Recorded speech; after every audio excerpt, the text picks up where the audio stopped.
Princess Leonor and Prince Christian, a tale of love, legacy and duty.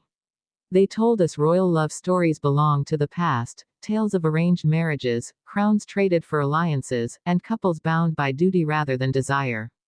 They told us modern royals no longer carry such burdens. But here's the truth no one expected. Princess Leonor of Spain and Prince Christian of Denmark may be living the most profound royal love story of our time, one that is shaping not only their futures but the legacy of two monarchies. And behind this story lies a tension that is both tender and unshakable, the fight between love and duty. Imagine the world's gaze fixed on two young heirs, not yet crowned, but already burdened with centuries of expectation. Leonor, the future Queen of Spain, raised under the watchful eyes of her parents, King Felipe and Queen Letizia. Christian, the heir to Denmark, grandson of Queen Margrethe, shaped in the shadow of Northern Europe's most enduring monarchy. Their paths should have run parallel, separate, untouched. And yet, the world whispers, their destinies are entwined. The moment Leonor stepped into Denmark for her military training, speculation ignited. Cameras captured fleeting glances, smiles not rehearsed, moments that seemed too tender to ignore. But then comes the contradiction. Both houses deny any official connection. The Spanish palace insists Leonor's focus is solely on her duty, while Copenhagen downplays every rumor. And yet, the counter-narrative grows stronger, because silence breeds curiosity, and curiosity fuels belief. But this is not a fairy tale where love conquers all. This is a battlefield where love collides with responsibility, where personal dreams fight against dynastic obligations. So let us dive deep into their journey, not as tabloids tell it, but as it unfolds beneath the surface of history, tradition, and quiet sacrifice.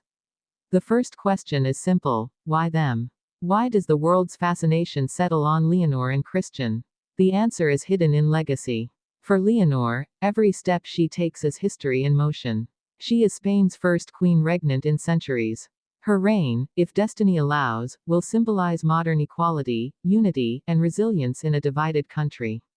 For Christian, the expectations are quieter but no less heavy. Denmark looks to him as a continuation of stability, the bridge between Europe's old monarchies and the modern era of transparency.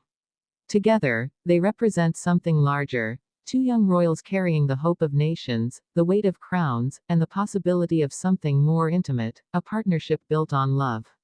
But what does love mean inside a palace? Is it stolen letters, secret meetings, whispered conversations in gilded halls? Or is it something quieter, more enduring, two people finding understanding in the middle of obligations that ordinary hearts could never comprehend? Here lies the second loop of curiosity. Is their story one of destiny, or design? Some insiders whisper that Leonor and Christian's growing closeness is not accidental, but strategic. Families aligned by tradition, by diplomacy, by centuries of marriage politics. Could it be that love, in this story, is the sweet mask of duty? Or is duty the mask of love? Every answer deepens the mystery. When Leonor arrived in Denmark, she was not there as a guest but as a cadet, learning discipline, strength, and command. Yet, even in uniform, she carried the aura of a future queen. Christian, watching from within his own palace life, sees in her not only a fellow royal but someone who understands the loneliness of being different, of being chosen before even being born. That shared loneliness, could it be the seed of their connection? Now step into the perspective of their families. King Felipe, shaped by years of balancing tradition and modernity, must guide his daughter with caution. Queen Letizia, fiercely protective, knows how fragile love can be when exposed to public judgment.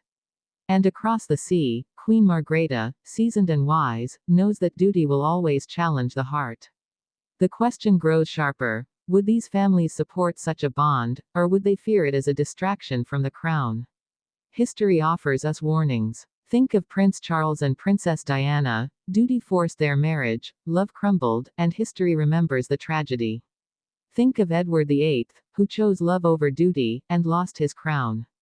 Leonor and Christian stand at the edge of that same eternal question: which is stronger, the crown or the heart? Now comes the emotional depth. Imagine Leonor, late at night, writing in her diary. Her day filled with training, ceremonies, speeches. But in those private lines, perhaps she wonders what life would feel like without the crown. Would love be simpler? Would happiness be more real? And imagine Christian, heir to a smaller but deeply respected monarchy, wondering if choosing his heart would change the legacy of Denmark forever. This is not speculation for scandal. This is human truth hidden inside royal lives. The pressure of expectation does not erase the desire for love. And perhaps that is why their story grips us so tightly. We see in them the reflection of our own struggles, balancing what we want with what the world demands of us. But the loops keep pulling us back. If love blossoms, how would Europe respond? Would Spain rejoice at the thought of their queen united with Denmark's king-to-be, a union that strengthens ties across borders?